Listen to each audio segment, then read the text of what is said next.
Hello, everyone, and welcome to another episode of 2 Minute Emergency.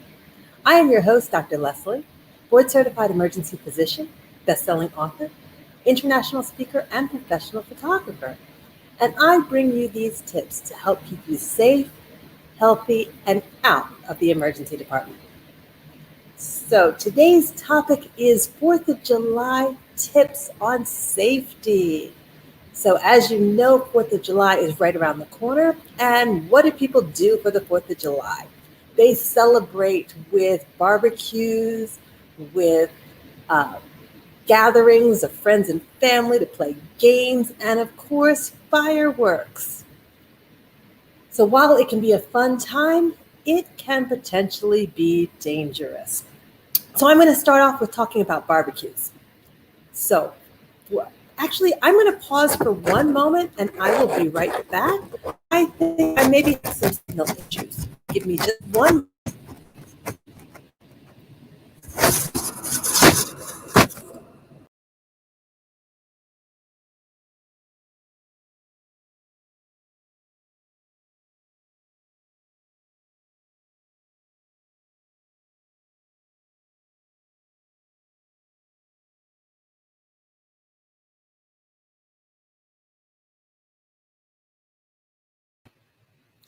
All right, I am back. Hopefully that worked. I'm just not sure about my signal today. So what I wanted to say is that all of those can be wrought with potential dangers, but you can also have a wonderful amount of fun. So let's start off with the barbecues. Everybody loves barbecue, but there's some simple things which you probably already know. Most of this is common sense as far as, first of all, starting a barbecue. Never, ever, under any circumstances, use gasoline. Gasoline is not meant for barbecue. And what it does, obviously, it's a quick accelerant. And what happens, people put some gasoline on and flash. It's all over. I have seen far too many people with burns because they use gasoline as an accelerant. Lighting fluid for your barbecue, if you need it, that's the way to go. And you don't need to spray the entire can on it, just enough to get things started. If you prepare your grill ahead of time, you have it all ready and it's already reached the proper temperature. So it's not meant to be a quick thing. Start the barbecue and 2 seconds later, throw your food on. And speaking of food, make sure that you're cooking things thoroughly. Make sure that you're preparing things with clean hands. Pretty much everybody has hand sanitizer these days. Make sure that's with you if you don't have access to soap and water. Of course, soap and water is the best thing. Make sure you're keeping your hot things hot. So hot things need to be at least 140 degrees. Make sure you're keeping your cold things cold. While Aunt Susie's potato salad may be absolutely fabulous, it's not so good after it's been sitting out in the heat for a while. It may still taste good. You don't want to experience what it does with your system later. So stay away from eating things that are not stored at their proper temperature. Also about barbecues, chicken is actually one of the most dangerous things because it's hard to tell from the outside how cooked it is. So make sure that if you're serving chicken that you've cooked on the barbecue, you check a piece. Make sure that there's no pink left inside. All things we definitely need to make sure that we do. What else about barbecues? Well, for your barbecue grill itself, make sure it's outside. Don't try to do it even in your garage. It's not safe. It should be outside and away from the house. It should be on leveled ground. And you need to make sure that you have a sprayer at least or water nearby just in case things got out of hand. You want to make sure small children aren't running around in the area of the barbecue because so easily, if you don't have a heavy duty barbecue, you're using one of those freestanding ones, you want to make sure that they can't tip it over or be burned. And you want to make sure you know where they are at all times so that they're not coming up behind you or something like that. They're just playing innocently, but it can lead to major problems. So they need to stay away from the grill altogether. Now, let's move on to the other big topic, fireworks. So I'm going to start off by saying it's best to leave fireworks to the professionals. They have a job to do, they know how to do it, and they know how to do it safely. That said, if you feel the need to have your own fireworks, there are multiple safety tips that you need to keep in mind. Number one, make sure that the fireworks that you're purchasing are from an authorized dealer. Don't just buy fireworks out of the back of somebody's car. You don't know the quality of them. You don't know that they are going to work. You don't want to trust that, okay? Number two, you want to make sure that one person is responsible for lighting the fireworks. It is not meant to be a team activity. One person lighting them, one at a time. Keep it safe. If you have a firework that does not light, wait, don't touch it. Or I should say it doesn't go off. You may light it, but if it does not go off, do not touch it. Leave it alone for at least 5 minutes. Sometimes you can have something that's a slow burn and you get up on top of it, you're going to have issues. Now, you should also be lighting them with what's called a smoldering stick rather than using your lighter. Because if something goes rapidly, you're too close to it and you never want to be over it when it goes off.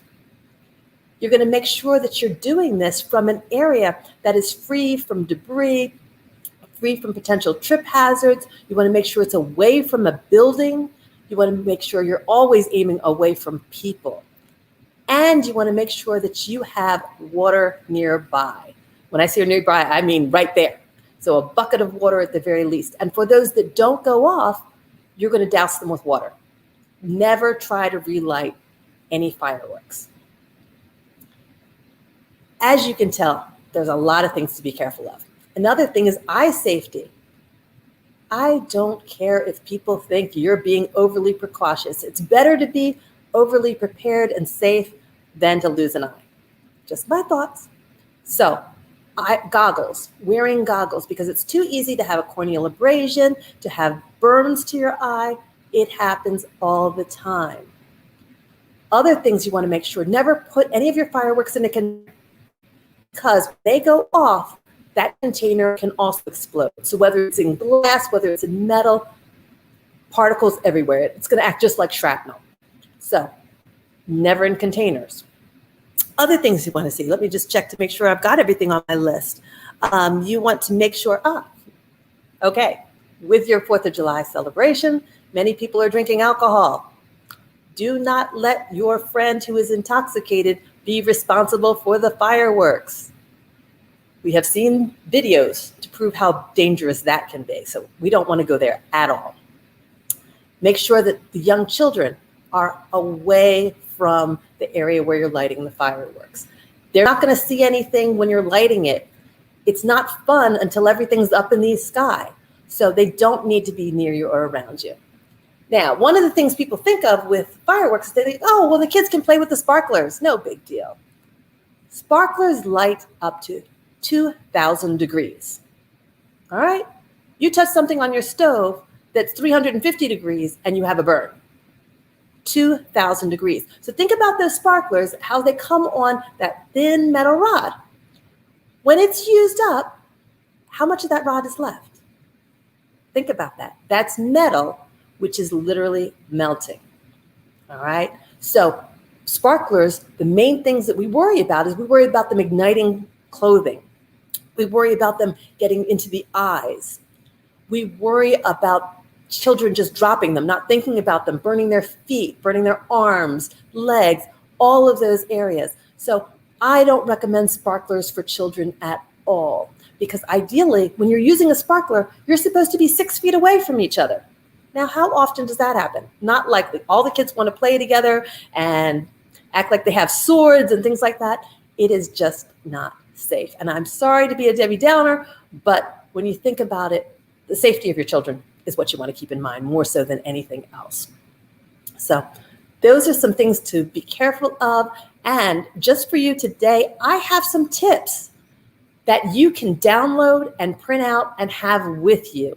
And these are safety tips that go for whether it's the 4th of July or any time. So I'm going to put a little ticker down here. And if you go to my bit.ly link, I don't bit.ly too often, but I am today, July 4th tips. Click that link. It'll take you directly to several printouts that I have ready for you. And please share this with other people. Sharing is caring. You're going to watch out for the safety of your family, your friends, anyone that you give this to. So I invite you to check out this information and keep it safe. So once again, this is Dr. Leslie, board certified emergency physician, best-selling author, international speaker, and professional photographer. And I am here to bring these tips to keep you safe, healthy, and out of the emergency department, especially on the 4th of July. Not that I don't want to do it all year round, but especially then, because literally each year, 12,000 people go to the emergency department for firework-related injuries. 12,000. You don't want to be one of those people. You just don't. And even on top of that, 18,000 fires. Now, this is structure fires, this is brush fires. 18,000 fires are started each year because of fireworks. Please do things safe. Do it the right way. And as I said, leave it to the professionals. All right. Take care for now. I look forward to seeing you again. And as I said, check out these tips right here. You can print them out for yourself. And until next time, have a wonderful holiday.